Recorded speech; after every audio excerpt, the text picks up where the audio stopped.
Hola, hola, buenas tardes. ¿Cómo están? Gracias, Ricardo Soulé, por estos acordes con los que recibís siempre este programa.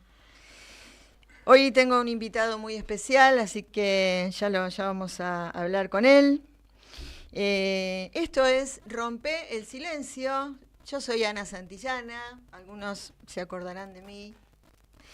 Y como prometimos, voy a continuar con el tema de Malvinas. No se termina este año por el aniversario. ¿Qué pasó?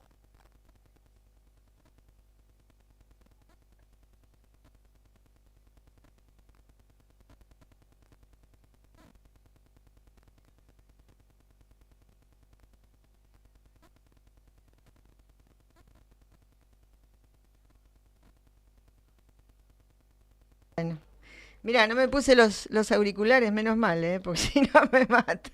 Bueno, pedimos perdón por esto, no sé qué pasó. Hay una música que no me dejaba hablar. Vamos a continuar con el tema Malvinas. No queda acá en el aniversario 2 de abril y se terminó. Durante todo este año vamos a seguir recordando esta guerra que nos llevó injustamente a perder lo que a través de tantos años de tratativas ya teníamos. eh, por lógica, porque el Malvinas está en nuestra plataforma y por tratados internacionales se le conceden las tierras a los estados que están dentro de su plataforma. Así que, como no se pudo diplomáticamente lograr eso, porque el imperio nos estuvo y nos está pisando, hemos perdido, pero hemos perdido además dignidad. Y nos queda una gran deuda con estos jóvenes que estuvieron defendiendo la patria de una manera injusta y desigual. Ya vamos a hablar de eso. Quiero abrir con un poema que escribió Ariel Arlich acerca de un amigo, Miguel Giorgio, excombatientes de Malvinas. Ariel Arlich es profesor de la Universidad de Quilmes, tiene un doctorado, es un estudioso de asuntos intercontinentales, de geopolítica, de nuestra ubicación en el mundo, de nuestra ubicación bioceánica. Lo vamos a tener también como invitado a Ariel. Y él escribió esto. 1 de mayo, metralla, sangriento azote colonial en Malvinas. Miguel, con las botas puestas y el casco. Una noche, otra y otra, todo monstruosidad. Duele la carne, un imperio de ultratumbas que aún pervive y lastima. Miguel marcha en trinchera, en penurias de la patria desgarrada, en los cuerpos de mutilados héroes, nuestros héroes. El retorno al continente, la memoria, los caídos en combate, nuestros héroes. Años de posguerra, aulas de posguerra, encuentros de posguerra, nuestro abrazo. Desandar olvido y silencios, Malvinas, nuestra América. 1, 2, 3 milenios y el compromiso irrenunciable, honrar a los caídos en defensa de la patria. Con esto le voy a presentar a Claudio Rapino, a ver si lo tenemos en pantalla. ¿Cómo estás, Claudio? Bien, bien. Buenas tardes. Bien. Vos sos veterano de la Guerra de Malvinas, quilmeño, excombatiente. ¿Cómo querés que te presente? Excombatiente. Ay, te gustó más. Veteranos de guerra son aquellos que fueron de carrera Ahí está. y hoy pueden ser convocados a otra guerra. En el caso de los excombatientes, Ah, somos mira. excombatientes. Perfecto, está muy buena esa aclaración. Sí, Porque sí, es muy común presentarlo como, o escuchar. Exacto, porque la mayoría de los centros de veteranos precisamente se abrieron bajo ese nombre. Pero eran conscriptos en esa época, los que hoy abrieron los esos centros. soldados, Claro. pero con ese nombre se le da lugar a que también se puedan incorporar Ahí los está. ex suboficiales u oficiales. Ahí está. Entonces, en el conjunto se los denomina veterano de guerra. En el caso de los soldados somos excombatientes. Creo que lo primero que hay que explicar qué era ser un soldado. Pues las generaciones nuevas no saben lo que era eso. El soldado era nacido varón, a los 17, 18 años te sorteaban para el servicio militar obligatorio. O sea, era una ley que había que cumplir con ese año o más de servicio militar. Se sorteaba por Lotería Nacional y por los 3 últimos números del documento, y depende a la fuerza que te tocara, era el número que te tocaba en la lotería. Claro, sí, sorteo. En el caso mío, personal, me tocó ejército con el número 467 del sorteo. Si no te presentabas al servicio militar, ya eras desertor. Desertor, claro. Y si te encontraban en la calle o algo, al pedir el documento, no figuraba que habías asistido al servicio militar y te cabía la prisión. Ajá. En mi caso, yo ya había dejado de estudiar, trabajaba, tenía 18 años y me incorporé el 10 de marzo del 81. Presté servicio en el Grupo de Artillería Defensa Aérea 602. O sea, vos venías de hacer el servicio militar en el 81, cuando te agarró la guerra de Malvinas. Yo pensé que había sido incorporado en ese año, en el 82. No. O sea que te comiste encima 16 meses en total. Yo ya estaba para irme de baja. Por eso claro. Ahora, a continuación paso a contarte parte de esa historia. Sí. Porque a veces, no sé si cosas del destino, que ese día nos presentamos en el Regimiento de La Plata. Ahí nos presentábamos todo lo que éramos de la provincia de Buenos Aires. Y de ahí te destinaban. Ese día preguntaron quiénes querían ir a Mar del Plata o a Bariloche. Nos presentamos juntos con Ricardo Di Piero, un compañero de acá de los bomberos. Que es el que me contó tu historia y por eso estás Bien. acá. Y él elige Bariloche y yo elijo Mar del Plata. Y bueno, así fue el destino también. Como te decía, me incorporé el 10 de marzo del 81 y ahí seguí el periodo de instrucción y demás, y después fui conductor motorista. Y mi misión era, el mantenimiento del vehículo y algunas prácticas. O sea, y demás. vos el periodo de instrucción lo hiciste en Mar del Plata y ahí ya te quedaste. Porque algunos, viste, los mandaban a otros lados, hacían instrucción 2-3 meses y después Ahí ya de entrada te quedaste ahí. en Mar del Plata. Y la base esa tuya, que es del ejército, ¿qué eran? ¿Había tanques? No, esa es de defensa antiaérea. Ajá. Todo tipo de misiles, cañones. Pero no tanques. Tanques de guerra no. No, eso tienen caballería, creo que es el nombre que tiene eso. Después están los de infantería, hay paracaidistas, todo ejército. En el caso mío, como yo era conductor motorista y no habré sido un buen soldado, me quedé hasta la última baja. Yo tenía la baja el 7 de abril. El día 2... Igualmente, por más, claro, la tenías, pero por más que te hubieras podido ir, hubiera sido imposible, ¿no? El 2 de abril cambió la historia para siempre, ¿no? De cada uno de nosotros. ¿Cómo fue eso cuando te enteraste que estábamos en guerra? ¿Cómo fue para vos estando adentro? Es como que es algo que no tomás conciencia hasta que llegás al lugar.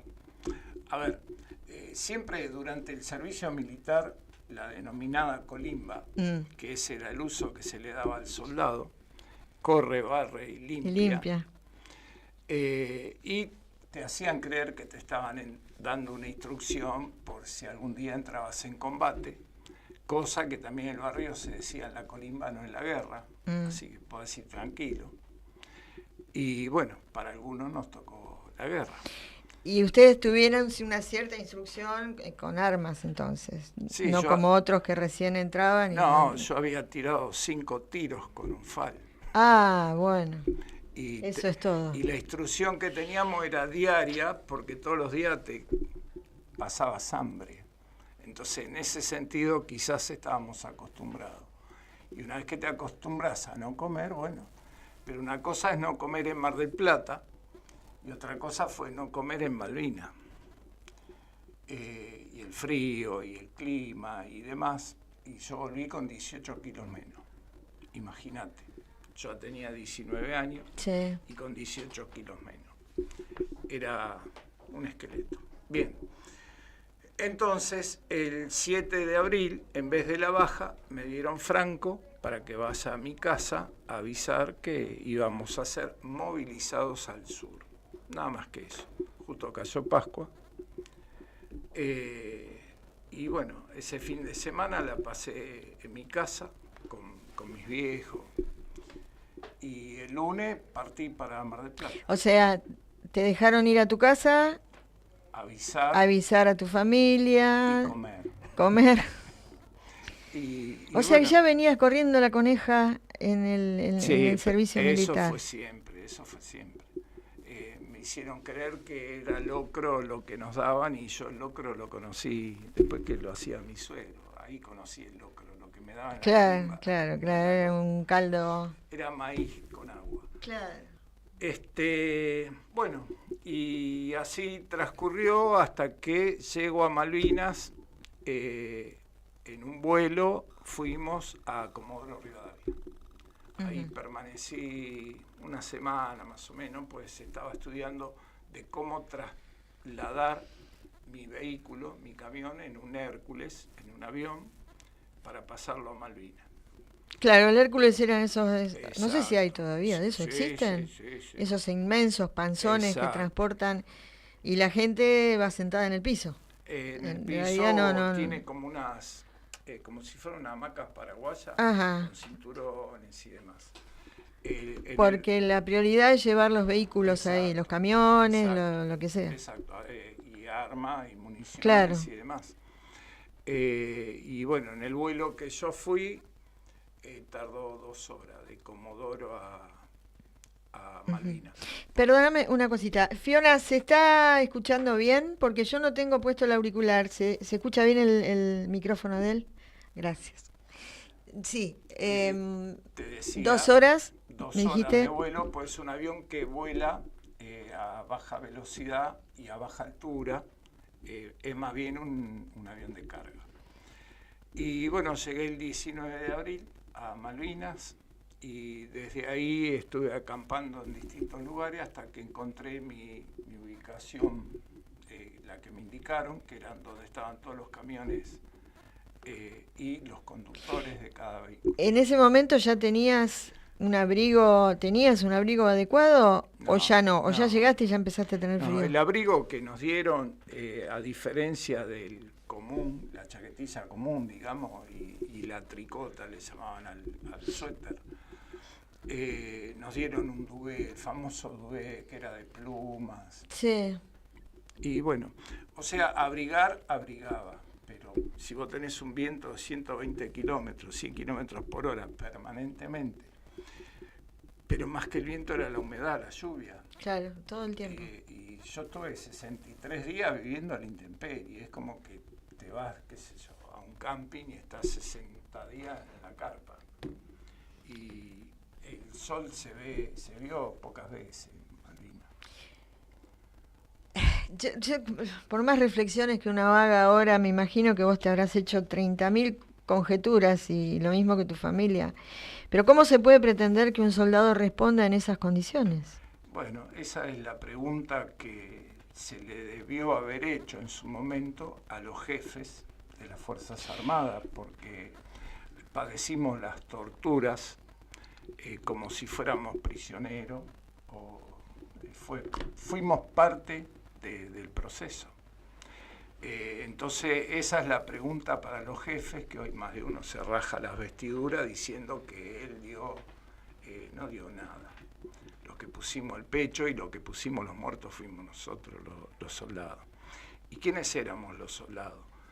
Vos podés ver el listado, que es público, sí. Cualquiera puede entrar al listado y no vas a ver soldados de doble apellido. No sé si me entendés. Te entiendo perfectamente. Fuimos los hijos de los laburantes. Chicos de provincias.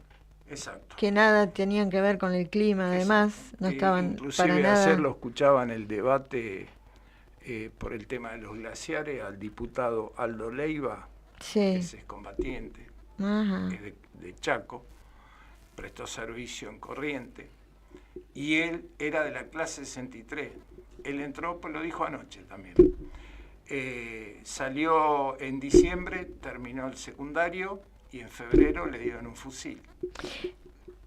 ¿Vos sos clase 62? 62. Ajá. Y fueron muchos también que eran de la clase 63, recién incorporados en enero, febrero, marzo. 19 años. Con 19 años. O ellos sí con 18, muchos de ellos sí con 18.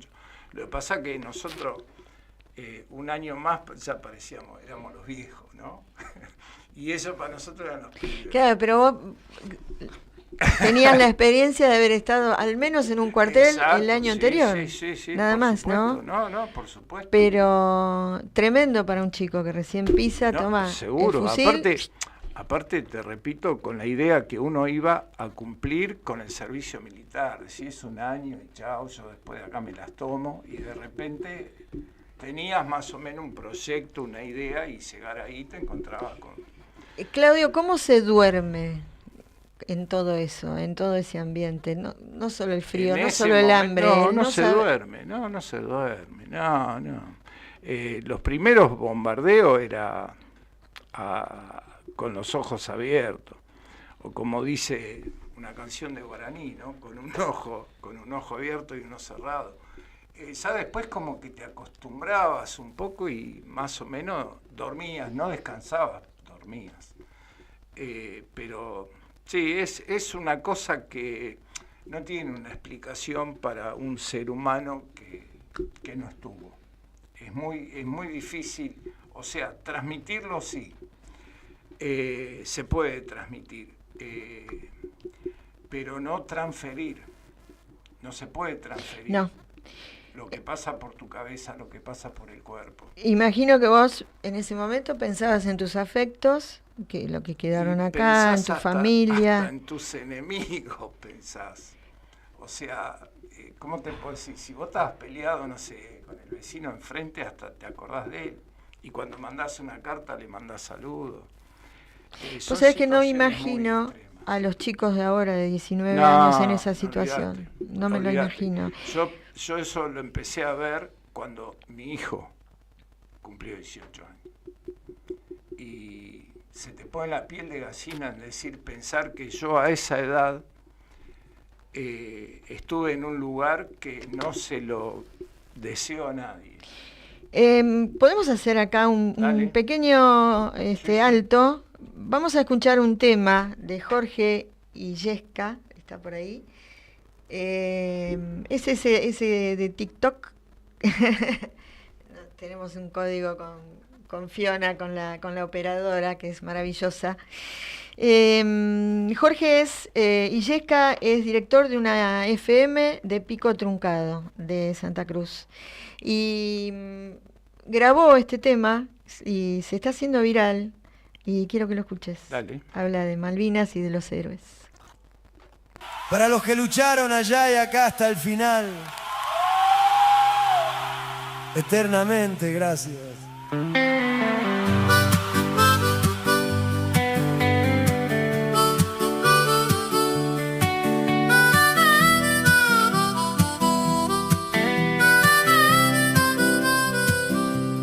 frío en el alma.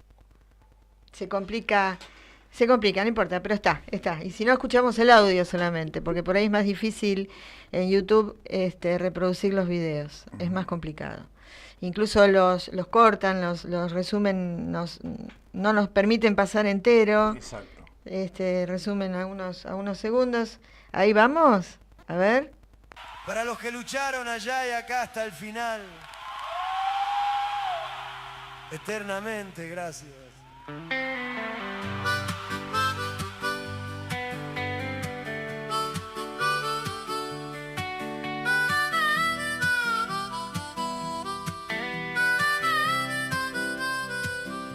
Con frío en el alma y fuego en la piel, cruzaron el miedo sin saber volver, con botas gastadas y el cielo gris, defendiendo un suelo que vive en vos y en mí.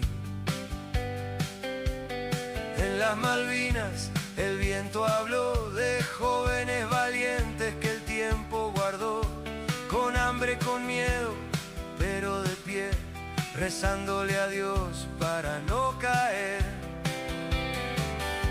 Y aunque el tiempo pase no va a borrar la huella profunda de aquella verdad. Héroes del sur, de pie siguen hoy, en cada bandera, latiendo su voz. Malvina vive en cada canción, en cada latido de este corazón. Héroes del sur, no los vamos a olvidar, aunque pasen años, van a estar en cada argentino que quiera entender que hay luchas que nunca terminan de doler. Volvieron distintos o no volvieron, pero en cada casa siempre estuvieron, en fotos guardadas, en cartas de amor, en lágrimas viejas que aún guardan calor.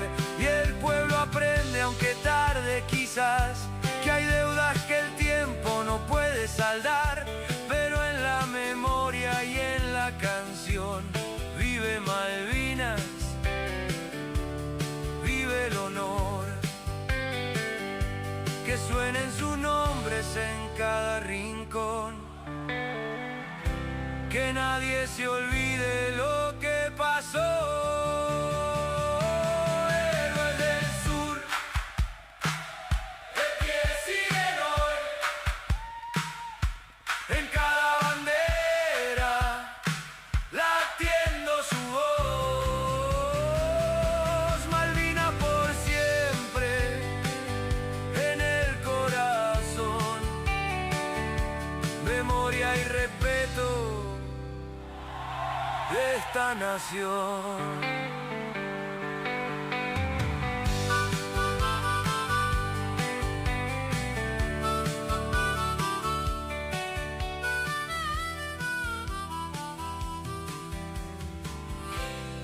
Bueno, ahí está, hemos escuchado esta canción que tratamos de cortar un poco, ¿no? La conversación.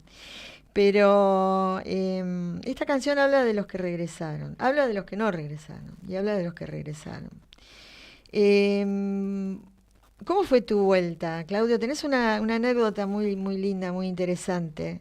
Porque Bien. vos eras bombero, Sí, sí, además. exacto. Cuando entraste en la conscripción eras bombero. Sí, yo era bombero y fui, hasta el día de hoy, soy el único bombero voluntario del país que ¿Del país? Del país, no de Quilmes, del país. Mirá, yo te iba a decir por lo menos de la provincia, no, del país. Del país. Y bueno, y tuvo el honor de tener un bombero excombatiente, la institución de los bomberos voluntarios de Quilmes. Y mi regreso fue a los ponchazos, pero a diferencia de otros fue algo muy, muy lindo, muy maravilloso.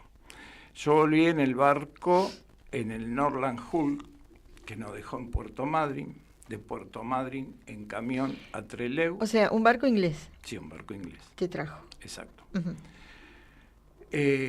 A Trelew en camión y en avión al Palomar, y del Palomar en micro a Campo de Mayo. Ahí estuvimos 3 días con lavado de cerebro, nos quisieron engordar como para que no chanchos. Cuenten. No, tuvimos que firmar declaración jurada de lo que se podía decir y lo que no. Eso es testimonio de casi todos los soldados que pasamos, todos pasamos por Campo de Mayo. Bien, pero yo hasta ese momento no podía avisarle a mi familia que ya estabas de vuelta. Exacto, que ya estaba. ¿Es verdad que te habían dado por sí, desaparecido? Sí, me habían dado por muerto. Por muerto. Porque tuve un episodio que me cayó una bomba a 4 metros más o menos. Después volvemos a cuando estuviste allá. Exacto. Yo te hablé de la vuelta por este tema, pero después claro, volvemos. Tiene que ver esto porque ahora te cuento la otra parte. Después de esos 3 días nos llevaron a Constitución para tomar el tren para ir a Mar del Plata. Y hasta ese momento yo tampoco no pude dar novedades de que estaba con vida y que estaba...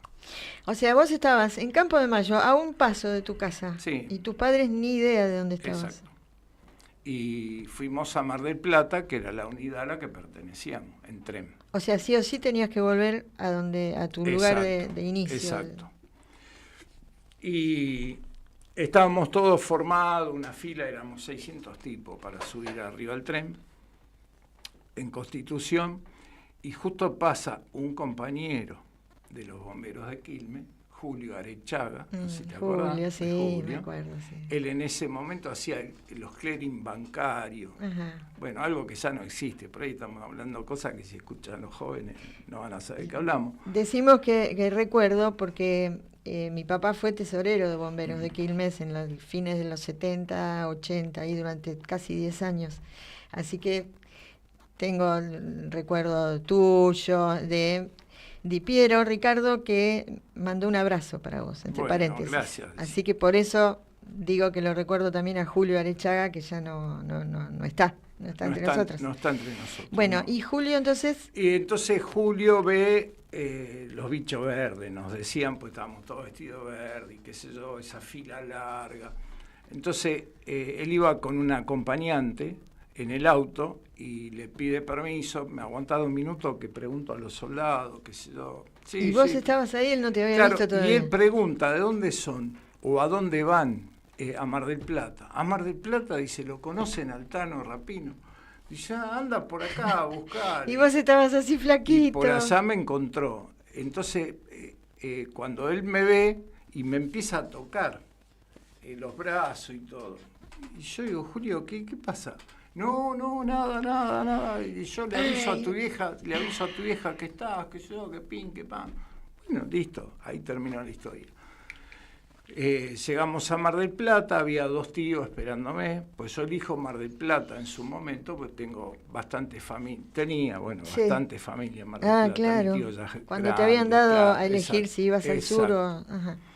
Y entonces van dos tíos míos a buscarme a la estación del tren, que fue bastante caótico, porque el jefe de la unidad había preparado un escenario ahí en la estación para dar un discurso, y los familiares de los muertos no lo dejaron ni respirar por el griterío y todo de la gente que llamaba los nombres y tenían que bajar del tren a decirle, bueno, fulano y mengano no vinieron. Y bueno, fue... En ese momento se estaba enterando la familia, el que volvía y el que no volvía. Y el que no volvía, sí.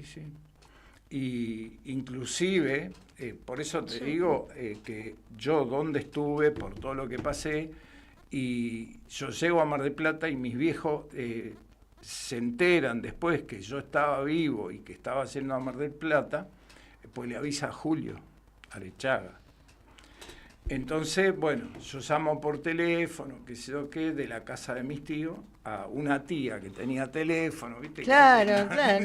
Ahora estamos tan medio... acostumbrados a esto, a tenerlo en la mano, para ¿no? que le avise a mi vieja de que, bueno, yo al otro día tomaba el tren y venía para Buenos Aires. Entonces me atiende un primo mío, que también estaba en los bomberos, y dice, no, te vamos a buscar. Le digo, ¿pero para qué? Yo a las 5 de la mañana, 6 creo que era, tomaba el tren. No, ya arreglamos, te vamos a buscar. Pum, y me cortó. ¿Quién es tu primo? Mauricio, Rapino también. de apellido, sí. Entonces, en ese viaje llevan a mi mamá, a mi hermana, a un primo mío, y va Ricardo Di Piero, Miguelito Barbosa manejando, y Claudio Vivani, que era Vivani, sí, también lo recuerdo, sí, eran chiquitos. Para mí eso fue un acto maravilloso. Miguel era hermano de Juan, que fue comandante de Juan Barbosa, en esas épocas. Exacto. Y entonces, bueno, ellos llegaron allá a Mar del Plata tipo 4 y pico de la mañana, los recibí yo para que... O sea, fueron por su cuenta a buscarte. Claro. No en nombre de la institución. Fueron con la unidad bombera. Fueron con la unidad. Había una unidad que era para el personal, para traslado del personal. Hay una foto que mientras la vamos poniendo en pantalla, esa foto. En esa foto el año pasado recordaron esa epopeya de irte a buscar con la camioneta de bomberos. A ver, contanos. Sí, bueno, y ¿los ubicás a todos ellos? ¿Quiénes son los que están en esa foto? En esa foto el que la está sacando selfie es Walter Cáceres. Ahí está. El que está agachado es Mariano García. Sí. El que está justo pasándole el brazo que es tiene Juan el cartel Manuel Mendizábal. Juan Manuel fue director de Defensa Civil, ¿no? Del municipio. El que está a la izquierda de Juan Manuel es Ricardo, Ricardo Di Piero, que te mandó atrás saludos. Es Claudio Schip, Ajá. atrás el Dipi. Atrás de Juan Manuel. Víctor Jansen. Ajá.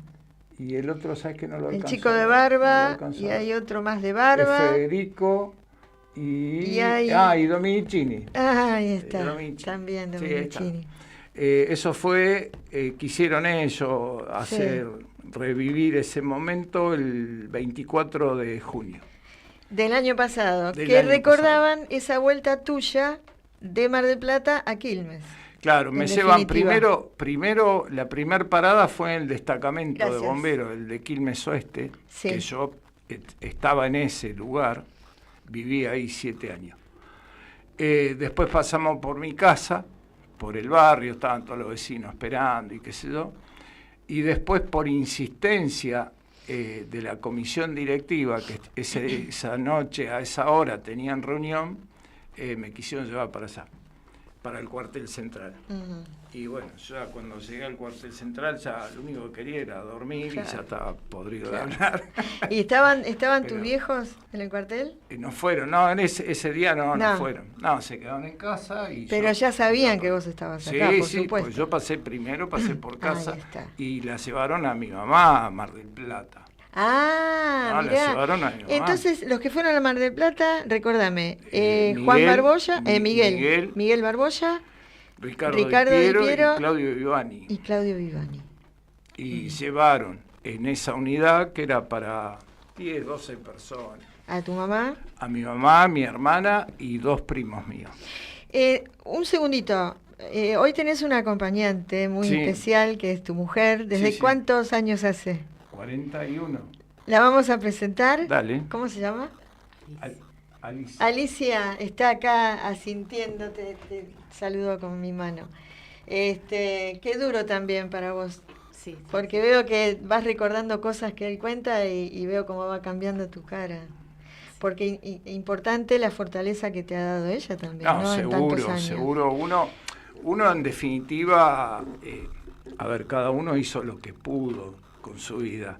Yo siempre digo, tuve en parte una gran bendición de haber pertenecido al cuartel de bomberos, donde, me supieron contener, porque eran momentos muy difíciles. Y a mi regreso, ese día que estamos diciendo, después se programó un acto por el recibimiento de honor, del cual se hizo presente el intendente, en ese momento era Julio Casanelo, y le pregunta al comandante, que era Latuada, el jefe, Norberto Latuada, qué podía hacer por mí, qué necesitaba yo, y le dijo que necesitaba trabajo. Entonces me dijo, bueno, una vez que te despreocupes de todos estos temas, venite, y me dio trabajo 1 año en la municipalidad. ¿Conseguiste trabajo un año? 1 año. Después me fui porque abrieron posibilidad de ingreso en Policía Federal, también en bomberos. En bomberos de policía. Ahí estaba, creo que Miguel estaba, Pinela, Julio Chandy. Roca. No, Julio Roca no, él estaba en el edificio Cóndor. Estamos mencionando a bomberos de Quilmes de esas épocas, de los 70, 80. Sí. ¿Querés que volvamos a las islas? ¿Te animás a hacer un salto otra vez en el tiempo y volvemos? Voy permanentemente, así que quédate tranquila. ¿No te molesta que te lleve otra vez? ¿Estuviste en esa trinchera fría, húmeda, que cavaron ustedes mismos? Exacto. Cada uno hacía su propio pozo, pero el caso de mi compañero Ángel Escroca, él es de Balcarce, y fuimos compañeros durante todo el servicio, y los dos conductores motoristas, pero pertenecíamos al 602, y nos unieron a ese grupo de conductores motoristas y vehículos que eran del 601. Entonces caímos nosotros dos ante gente que no conocíamos, ni soldados, ni suboficiales, ni oficiales, no conocíamos a nadie. Entonces pasamos a ser en ese grupo los chepibes. Cada vez que había que movilizar algún vehículo para alguna misión, alguna tarea, bueno, nos mandaban a nosotros, como los últimos orejones del tarro. Y nosotros no alcanzamos a hacer un pozo, pero sí juntamos después del ataque al aeropuerto, juntamos unas placas de aluminio que se usan para improvisar la pista de aterrizaje de emergencia, y con eso hicimos un cuadrado, más o menos como esta mesa, y entrábamos así, y nos acostábamos y listo. Esa era nuestra trinchera. ¿Y por qué te cuento todo esto? Pues ya que nombraste el pozo. No teníamos un pozo. Entonces, la primera alerta roja, que había que ir a los pozos, eso era todo por medio de gritos, no había comunicación alguna. Claro. Alerta roja, bueno. Y yo me quiero meter en un pozo, que había un pozo bastante grande, entraban como 6, 7 personas y me echaban como un perro, pues no era el pozo mío.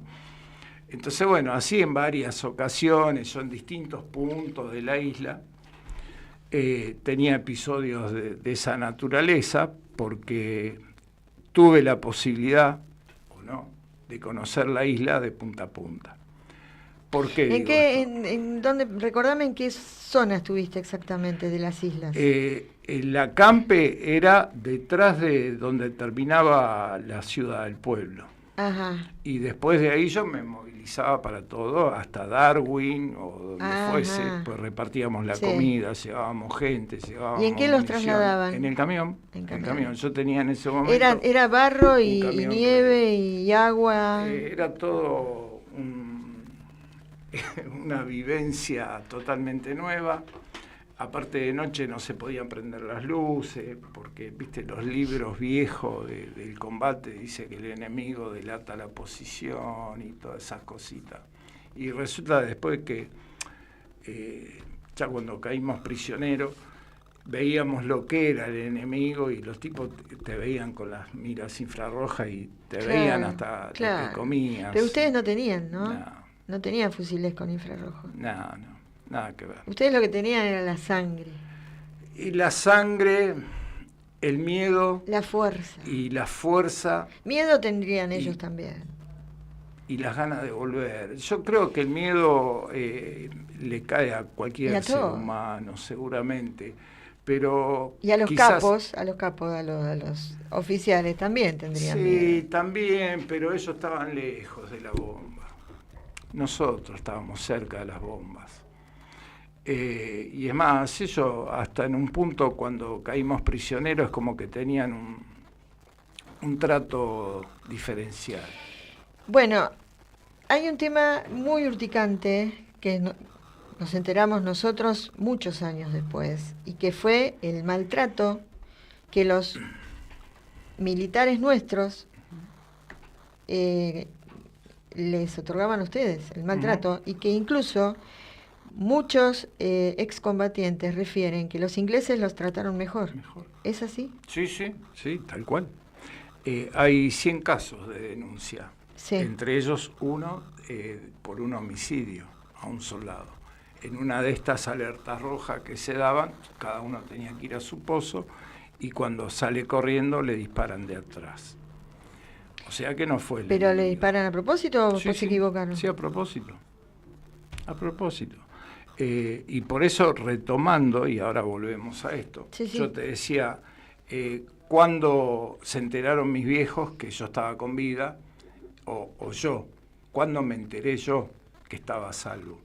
Pues si estábamos en una dictadura, yo no sabía si me quedaba en Campo de Mayo, si me quedaba en Puerto Madryn, si me tiraban del avión. Claro, para que no hables. ¿Me explico? Sí, por favor. Me explico. Claro, Entonces yo... y lo han hecho con alumnos de las facultades, lo han hecho con maestros, lo han hecho con menores, han hecho desaparecer criaturas recién nacidas. ¿Cómo no ibas a pensar vos qué pasa ahora conmigo? Yo me di por sobreviviente cuando me abracé con los que me fueron a buscar a Mar del Plata. No te olvidas más. No, olvídate, no, es imposible. Es imposible, pues ya te digo, no se dio, lamento, pues no se dio en todos los casos de los muchachos. No, claro, Nosotros, el regreso no fue así para todos. Suicidados. Sí, y eso hoy se vuelve a surgir. Hace poco, en Espeleta hubo. Hace 10 días. 10 días, sí, eso lo cubrimos. Y bueno, entonces... Es complicado porque hay muchas heridas que no cerraron, no cierran ni van a cerrar, pero en estos momentos, en este periodo, para nosotros desde el 2 de abril hasta el 14 de junio es un calvario en la mente, no en los hechos. Pero bueno, hay que ver qué pasa por la cabeza de cada uno, hay que ver cómo está compuesta la familia de cada uno, porque también... calculo que llega a un punto donde también la familia, y viste, aflojar un poco. ¿Y el abrazo con tus viejos, cómo fue? ¿Con tu mamá y con tu papá? No, fue algo lindo, o sea, no te puedo decir... Para tu mamá fue como traerte al mundo otra vez, como un nuevo nacimiento tuyo. Sí, y más, lo que pasa es que cuando yo me fui a presentar, mi vieja no estaba ni enterada que yo me iba a la Colimba, pues yo ya vivía en el cuartel. En el cuartel de bomberos. Claro, en el destacamento. Y se enteró que yo estaba en Mar del Plata cuando recibió la primera carta. ¿Vos estabas en el destacamento de Quilmes? Sí, en el de Quilmes Garibaldi, Oeste. donde estaba... No, Quilmes Oeste. Que está en Beruti y Ajá, Juan B. Justo. Ajá. Ahí es donde estuve. Ahí yo estuve. Digamos que era... Primero estuve acá en Garibaldi cuando se abrió el destacamento Quilmes Oeste, fuiste para allá. Fui para allá. Claro, después se abrió Espeleta también. Después se abrió Espeleta. Después el Río. Claro, el de la Ribera. Claudio, decíamos lo del encuentro con tus padres. ¿Y cómo fue el reencuentro con el trabajo y con algunos amigos y gente? ¿Las dejaste y los encontraste igual, por ejemplo? No, aparte vos no sos, o sea, yo no soy igual. Si yo te diría vine igual, o mejor o peor, te estaría mintiendo, porque cada uno, vuelvo a retomar acá, cada uno hizo lo que pudo. Y hay cosas que nuestro bendito país, pues yo amo mi país, amo la Argentina, hay cosas que no se modificaron, no se cambiaron. Por ahí cambia un poco el paisaje, pero es una foto. Después la cuestión de fondo no han cambiado. ¿Y ustedes supieron todas las movidas que se hicieron acá, de mandarles después. Chocolates, de mandarle abrigo, las cadenitas? Sí, bueno, nunca lo recibí. Nunca. Hay otra cosa. ¿Pudiste comunicarte mientras estabas en las islas? ¿Pudiste comunicarte con tus padres? Cartas. cartas. Por carta. Por cartas, sí. Venía el correo, un muchacho que le decíamos el correo, él llevaba las cartas que habíamos escrito, las mandaba al apostadero naval, de ahí venía al continente y viceversa. El tema es que, vos imagínate, hoy me estabas esperando a mí. Mirá, yo ya estoy, qué sé yo. Sí, al toque, tiqui, claro, sí. Yo a mi vieja le ponía, estoy bien. Y le llegaban a los 20 a los días. 40 días. Claro, cuando ya capaz que ni estabas. Recibía carta y me mandaban envuelta con papel aluminio de los cigarrillos o algo y me mandaban plata. Y ahí yo aprendí el valor del dinero, ¿no? No vale nada el dinero. ¿Y qué hacías allá con esa plata? ¿Tenías Nada. dónde comprar cosas? Nada. Por eso te digo, digo esto, a veces uno cree que, bueno, le mando plata y... Claro, bueno, imagínate, tus viejos acá, ¿no? Y bueno... Ellos estaban viviendo su propia lucha, su propia guerra. Exacto. Aparte, yo me acuerdo, mi viejo toda la vida paraba en un bar histórico de ahí del barrio y se escuchaba, viste, en la tele, y vamos ganando, y hundimos, no sé qué hundimos, y tiramos no sé cuántos aviones, y Tano, le decían a mi viejo, mira vos, y claro, vos imaginate si eso, yo lo traduzco si me pasaría a mí, creo que, no sé, empiezo... Ustedes tenían, me imagino, una imagen distorsionada, no creo que les dijeran la verdad de cómo seguían las cosas. ¿Qué les decían? Vamos ganando. No o vamos nada. ganando porque... O no decían nada. Porque es un poco como pasa hoy en los niveles del país. A vos te pueden decir que la inflación está bajando, que esto está lindo, pero vos te da vuelta a los bolsillos y no tenés plata. Eso es lo mismo. Vamos ganando. El poder, ¿eh? El poder claro, es igual en todo el mundo. En todo el mundo, seguro. ¿No? Los gobiernos van por un lado y los pueblos vamos por otro. Exactamente, pero... En ese caso, no había forma que te dibujen. Es como que te hubiesen dicho, en Malvinas, hoy el pronóstico dice que no va a llover y vos tenías 2 metros de agua abajo los pies. Y aparte, es como que el panorama nunca fue satisfactorio ni a favor. Hubo un momento que me hizo acordar, mira, anoche que mirando las noticias de Irán y Trump y demás. Cuando vino el Papa, acá, habían pedido una tregua y nosotros nos unimos a esa tregua, claro. Pero ellos nos siguieron tirando y eso, bueno, son cosas que... Sí. Y en el momento de ya cruel, mal, de la rendición, cuando se comunica Menéndez con Galtieri, diciéndole que ya no daba para más, sí. Y Galtieri diciendo que resistan, y la gente a Plaza de Mayo a gritar no se rindan, porque no tienen ni noción de lo que estaba pasando.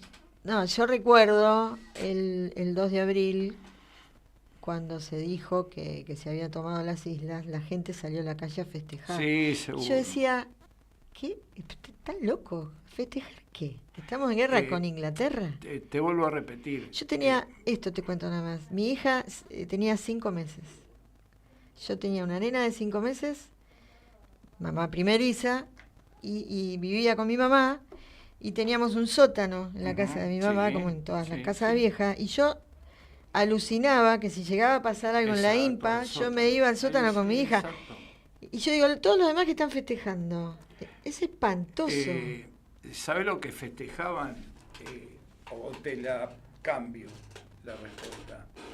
Mis viejos no fueron a Plaza de Mayo. Mis amigos tampoco. ¿Qué te parece? Mis parientes tampoco. Entonces con eso creo que te traslado la respuesta anterior de que mires quiénes éramos los soldados que fuimos a Malvinas. Vos podés ver el listado y no vas a ver ningún apellido de los conocidos. Ni menos de doble apellido. Muertos hubo 640... 49. 649. 323 en el Belgrano. Y el resto...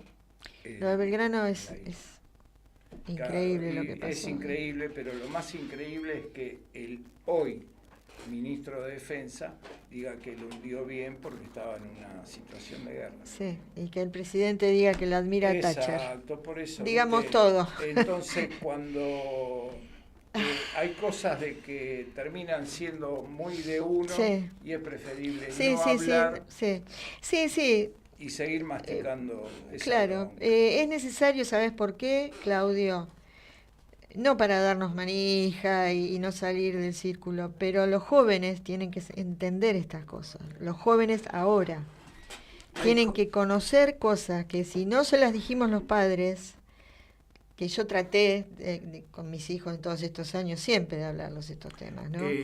Pero hay chicos que no tienen una comunicación con sus padres. No la tienen con los padres, pero Malvinas en las escuelas fue un plan que se instaló hace ya un tiempo bastante. Y si vos supieras la atención que te prestan los chicos. Yo he ido vos fuiste a charlas. A muchas escuelas. Y toca el timbre para el recreo y los chicos no quieren salir. Porque quieren seguir escuchando, y cada uno te trae 5 preguntas, 3 preguntas, depende de la cantidad de chicos que sean, y te traen preguntas de la casa, porque no son preguntas sobre lo que estuvieron estudiando. Claro, es decir, sabiendo que ibas a ir vos. Exacto, ya siempre el docente va preparando el terreno, claro. Y después los chicos traen preguntas de la casa. Y eso se implementó hace una década nomás. Y por ahí, sí. Porque cuando mis hijos iban al colegio no hablaban de Malvinas.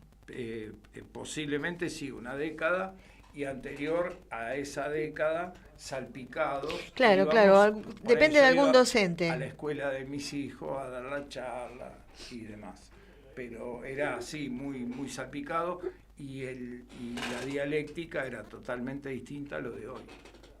No sé si Sí. Había cosas que no se podían decir, y había cosas que se hablaba más de la cuestión armamentística, porque teníamos un misil así grande, porque, bueno, hoy se habla desde otro lugar y más desde la parte humana. ¿Pero para qué? Para concientizar de que a esos puntos no hay que llegar nunca más, pero nunca más de verdad. No. Destruyeron generaciones y generaciones. Ahora, ¿sabés cómo están destruyendo la soberanía? Entregando territorio, entregando medio ambiente, el agua. Mirá vos, venimos. Seguimos en guerra. Seguimos en guerra con el imperialismo. Claudio, yo voy a tener que ir cerrando el programa. Dale. Mirá, faltan 5 minutitos. Pasó rápido. Te agradezco infinitamente que estés acá. Te agradezco a vos por la invitación. Cada charla tuya me imagino que es volverte un poco a todo eso, que igual no lo olvidás. Si no charlo, igual vuelvo. Pero espero que esto, y vamos a seguir, vamos a hacer más programas, que sirva un poco para recordar quiénes somos, cómo estamos en el mundo, cuándo empezó la entrega, porque esta es una entrega, pero ¿cuándo empezó? ¿Cuándo empezó? Uh-huh. Bueno, gracias, Claudio. Y la conclusión final, como es combatiente, la pregunta de hoy es si valió la pena. ¿Valió la pena? Ese es el dolor. Ese es el dolor. Y que lo estamos viendo en vida. Pues si vos me decís estas cosas van a ocurrir dentro de 200 años, ya está. Pero no. Seguimos en pie y pareciera que nos escupe la cara. Claro. Es decir, vos sentís que fue en vano tanto sacrificio. Exacto. Y tantos muertos, tanta sangre derramada, tantas generaciones detonadas. Estamos hablando de que hoy, después de 44 años, se siguen suicidando muchachos. Sí. Bueno, ¿vas a venir otra vez? Sí, este año te invitamos otra vez. Sí, la vamos a dejar hablar un poco más a... Ella seguro le va a mandar saludo a mi nieta. Muchísimas gracias por estar acá. Nos vemos el jueves próximo. Tenemos otra charla interesante y no vamos a abandonar nunca este tema. Gracias. Lo que no quieres ver, eso que te incomoda, en casa de tener y nadie